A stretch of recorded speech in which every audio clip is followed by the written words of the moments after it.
Bien, ahora vamos a ir a la palabra de Dios. Lo que Dios nos ha dejado escrito es el alimento para nuestra alma, nuestra manera de conducta que debemos de tener. Y quiero leer hoy en Deuteronomios capítulo 8, versículo 2. Me llamó la atención este versículo hoy que mientras dormía se me vino a la mente este texto y dice así: y te acordarás de todo el camino por donde te ha traído Jehová tu Dios estos 40 años en el desierto, para afligirte, para probarte, para saber lo que había en tu corazón, si había de guardar o no los mandamientos, si había de guardar o no sus mandamientos.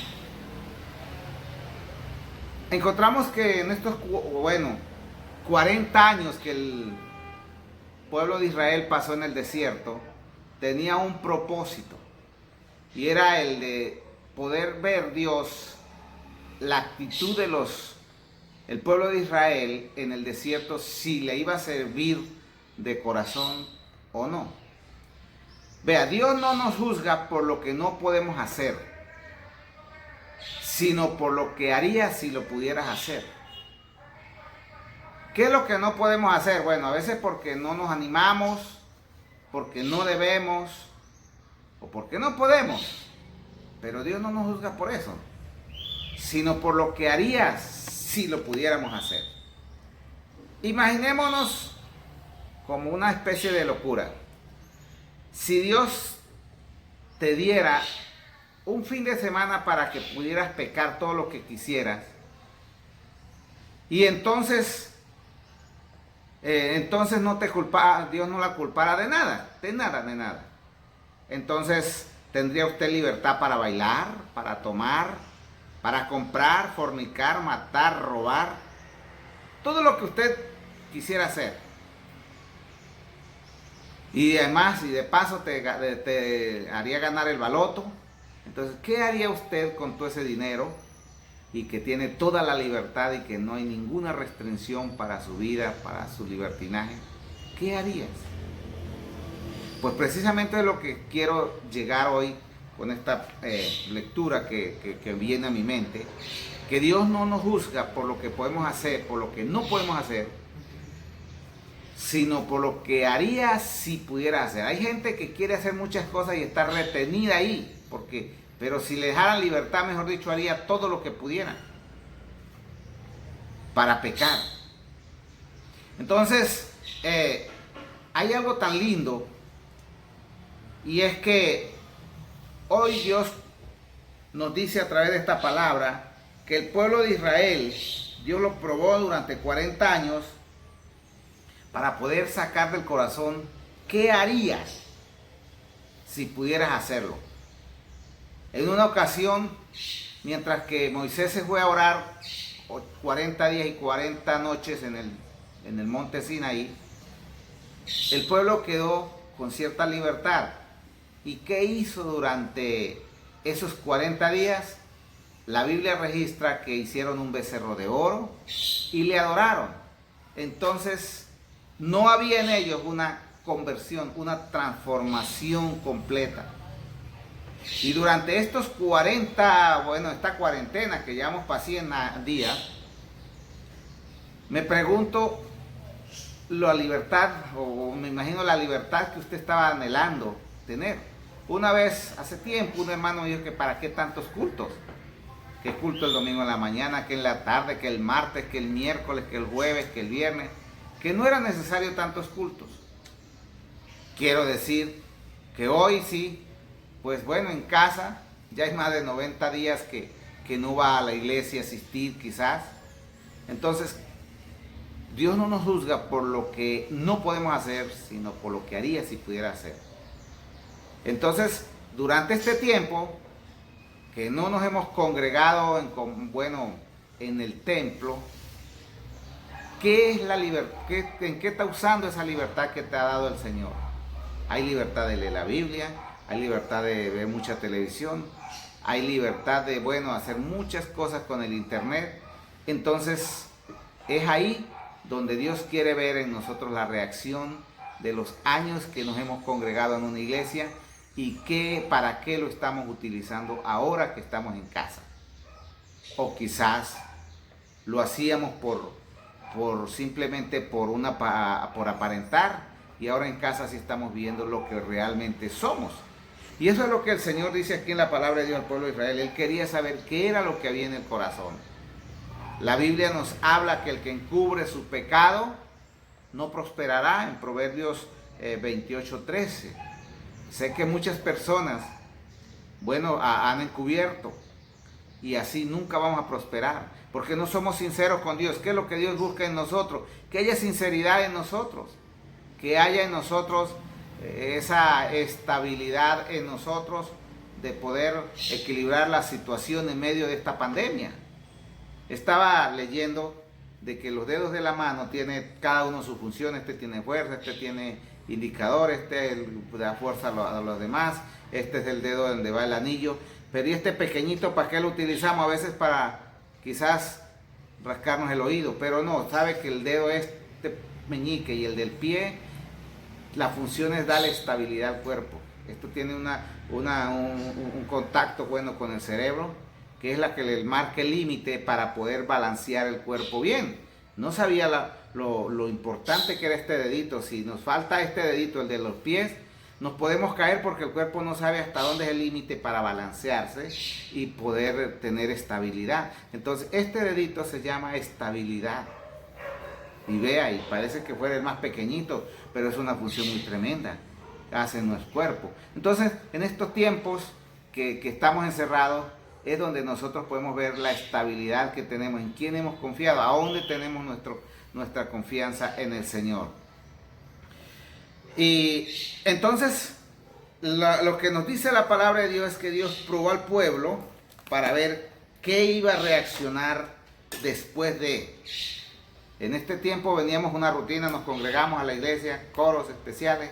Ahora, después que no nos estamos congregando en ese orden, ¿qué está haciendo? Y este resultado es el que se está viendo de lo que realmente éramos en el Señor, durante nos congregamos. Entonces, hay algo tan lindo que yo quiero resaltar, y es que el Señor nos dice aquí en Efesios 4:22, que la vida cristiana no es aparentar. El evangelio no es una tolerancia de pecado, es apartarse totalmente de él y tener una buena transformación de una vida pecadora a una vida cristiana. La Biblia nos dice aquí, despojaos del viejo hombre, en Efesios 4:22. El viejo hombre es esas costumbres de las obras de la carne. Y aquí está hablando que soy yo que debo despojarme. Dios hace lo que yo no podía, que es perdonarme, abrirme el espacio para entrar al reino de los cielos. Pero yo tengo que hacer mi parte, que es despojarme del viejo hombre. Entonces, Dios no lo va a quitar, soy yo quien debo hacerlo. Por ejemplo, hay otro texto que dice en el 25, por lo cual desechando la mentira. ¿Es Dios quien tiene que desechar la mentira en mí? No, soy yo quien debo de desechar. De nada me sirve que haya recibido a Cristo, pero yo sigo mintiendo. Y Dios no me va a poner una cremallera cuando voy a decir una mentira. No, soy yo quien debo de despojar. Y esa es la práctica. Vea, la vida de santidad consta en tres áreas muy importantes. Primero, la santidad imposicional, que es la que Dios nos impuso. El Señor Jesús nos impuso al morir por nosotros y nos puso su justicia en nosotros al confesar nuestros pecados y recibirle a Él. Esa es una. Somos santos ya, igual que el que haya vivido 40 años en el Evangelio, porque es una santidad imposicional. Pero la segunda fase es la santidad experimental, y es la que yo durante mis 38 años de vida cristiana tengo que vivir una vida que de acuerdo al fruto, porque la Biblia dice que debemos dar frutos dignos de un arrepentido.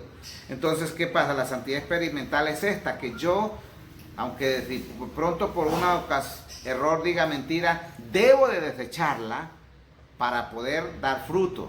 Dios no nos dice, bueno, ya ustedes no pueden jamás pecar, no. Uno no puede estar exento de un error, de una mentira, de algo que quizás por yerro o por omisión cometa un pecado. Pero ¿sabe qué es lo que pasa? Que Dios nos dice que debemos de desechar de nosotros esas cosas. Una cosa es por yerro, otra cosa es por costumbre. Es por costumbre. Entonces, nos dice aquí, desechemos la mentira. Entonces soy yo quien debo hacerlo. Dice, airaos, pero no pequéis. Todo el mundo nos da ira y aquí dice que airaos. Pero nos dice que es pecado cuando ya esa ira se mete en el territorio del vecino. O sea, cuando estamos atacando al vecino o a la persona, a otra persona. Entonces, ahí ya es pecado. Dice, no pequéis. No deis lugar al diablo. Aquí nos está hablando que soy yo quien debo de prevenir, que no abrir puertas para que el enemigo me ataque. En mi casa todos los días se echa llave, se mete seguros, porque soy yo quien debo de cuidar. ¿Y qué pasa si dejo la puerta abierta al vecino? Los demás no me vienen a cerrar. Estoy dando lugar. Entonces, aquí nos está diciendo es que yo debo de poner mi parte de poder desechar lo que a Dios no le agrada. No contristéis al Espíritu Santo. Dice, quítese de vosotros toda amargura, enojo, ira, gritería, maledicencia y toda malicia.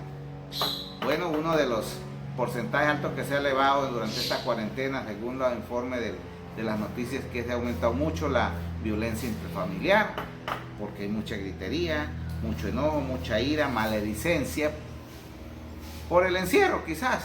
O digo que no es por el encierro, sino porque la costumbre o la vivencia de la persona ha sido esa. Y al estar todos juntos, pues entonces esto se refleja lo que en verdad somos. Y por eso, comparando con lo que leíamos en Deuteronomio 8:2, dice que el Señor permitió una aflicción, permitió una prueba para ver qué había en el corazón de cada uno de nosotros. Durante esta pandemia se ha reflejado qué hay en el corazón de cada cristiano, del que va a la iglesia, del que se decía predicar o ser apóstol. Se ha reflejado eso. Y Dios tiene propósito con sus cosas. A los que aman a Dios todas las cosas nos ayudan a bien. Entonces, qué lindo que la palabra de Dios nos aconseja, nos edifica, y es algo tan especial que nosotros debemos de vivirla y practicarla cada día. En Santiago capítulo 1, en el versículo 19 dice 20, porque en la ira del hombre no obra la justicia de Dios. ¿Qué debo hacer? Dejar que la justicia obre en mí y no yo tomar por mis manos la venganza. Por lo cual, dice, desechando toda inmundicia. Soy yo quien debo desechar la inmundicia, no es Dios. Soy yo, porque eso es mi parte de mi fuerza que puedo hacer. Y abundancia de malicia, recibir con mansedumbre la palabra implantada, la cual puede salvar vuestras almas. Santiago 1:22 dice, pero ser hacedores de la palabra y no tan solamente oidores. Hoy pues a través de el internet hay mucha palabra. Nos podemos convertir en oidores. Le gusta quizás el mensaje de uno, del otro, puede tener libertad para ver todo, pero eso no es lo que nos edifica. Lo que nos edifica es ser hacedores de la palabra que oímos. Que Dios nos ayude a ser hacedores de la palabra y no tan solamente oidores. Porque cuando somos oidores y hacedores, la Biblia dice es lo que puede salvar vuestras almas. La palabra de Dios, vivirla tal como Dios la dejó escrita. Muchas gracias, Dios les bendiga y vamos a orar. Padre, en el nombre de Jesús, clamo, Señor Dios mío, especialmente por esta necesidad espiritual, Señor.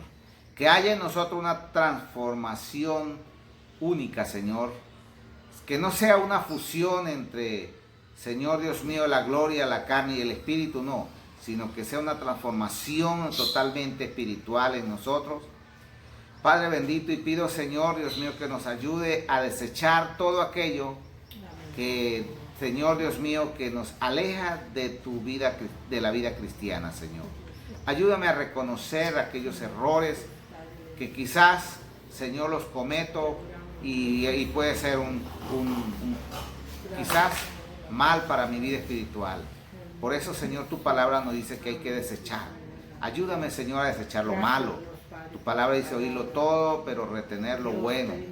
Señor, y ayúdame a retener lo bueno y a desechar eso malo que tu palabra nos está diciendo. Bendigo a cada hermano, Señor, y pido que tú les des salud, Señor, salud divina, que es mejor que la sanidad divina, Señor. Pero si hay algún enfermo, Señor, en este momento, tú llevas, Señor, tu palabra dice que llevó toda enfermedad y toda dolencia en la cruz del Calvario para que nosotros no tuviéramos que sufrirlo. Por tanto, por esa palabra, Señor, en el nombre de Jesús declaramos lo que dice que por sus llagas fuimos nosotros curados. Declaro sanidad en la vida de ese hermano que está enfermo. Mira esa petición de mi hermano, Señor, de mi hermana. Señor, ayuda, Señor, para que ese trabajo que está buscando se dé, Señor, y pueda tener una remuneración económica. Señor, gracias porque durante este tiempo no nos ha faltado. Señor, siempre ha estado protegiéndonos. Pero, Señor, ahora es tiempo de que, Señor, nos provea, Señor, un empleo para poder suplir las necesidades de la casa, las necesidades de la deuda, del arriendo, quizás del banco, Señor. Ayúdanos, Señor, y esta es nuestra petición, Padre. Pedimos también, Señor, Dios mío, que tú nos fortalezcas, Señor, si está, Señor, en toda nuestra debilidad espiritual, y danos fuerzas para seguir adelante en el nombre de Jesús. Vea por este amigo también que está buscando de ti, Señor, y quiere recibir tu, Señor, Dios mío, de la gloria, esta palabra en su corazón. Pido que tú le llenes, Señor, y le sea fortaleciendo. Sí, Señor, Dios mío, sea llenándole tu vida, Señor. Gracias, amado Jesús. Y si hay algún amigo que desea hoy aceptar ese consejo de la palabra de Dios, primero que todo hay que abrir nuestro corazón para que Él entre en su vida y te haga una nueva criatura. Y entonces le pido que ojalá, pues, si quiere hacerlo, repita conmigo esta oración, yo le guío, es sencilla, y diga: Señor Jesús, hoy te recibo en mi corazón como mi Señor y Salvador. Inscriba mi nombre en el libro de la vida y séllame con tu Espíritu Santo para el día de la redención. Gracias, Señor, por mi salvación. Amén. Si usted ha hecho esta oración, pues espero que se comunique con nosotros a través de comentarios y nosotros seguiremos orando por usted. Muchas gracias, Dios le bendiga. Quédate en casa.